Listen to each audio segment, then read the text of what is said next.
Տեսեք, դա բնականաբար իրենք ծայրահեղացնում են, որպեսզի որոշակի իմ կարծիքով հանրության մոտ խղճահարություն առաջացնեն,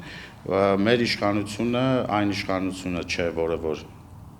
կգնա այդ ճանապարհով, դա ավելի շատ հարիր է նախկին վարչակարգերին եւ բնականաբար չի կարող նման բան տեղի ունենալ մեր օրոք, որպեսզի Հայաստանում տեղի ունենան ահաբեկչություններ եւ այլն իշխանության կողմից կազմակերպված, դա մենք դատապարտել ենք, մենք դրա դրոշակակիրն ենք եղել, որ նման բան չլինի Հայաստանում եւ պետք է չլինի Հայաստանում։ Ես կարծում եմ, որ դա պաշտպանական ավելի շատ հայտարարություններ են, որպեսզի, ինչպես նշեցի, ժողովրդի մոտ որոշակի այդ խղճահարության զգացում առաջացնելով որոշակի մարդկանց կամ մարդկանց խմբերի ուշադրություն գրավեն եւ դրանով իսկ պաշտպանական հայտարարություններ են անում։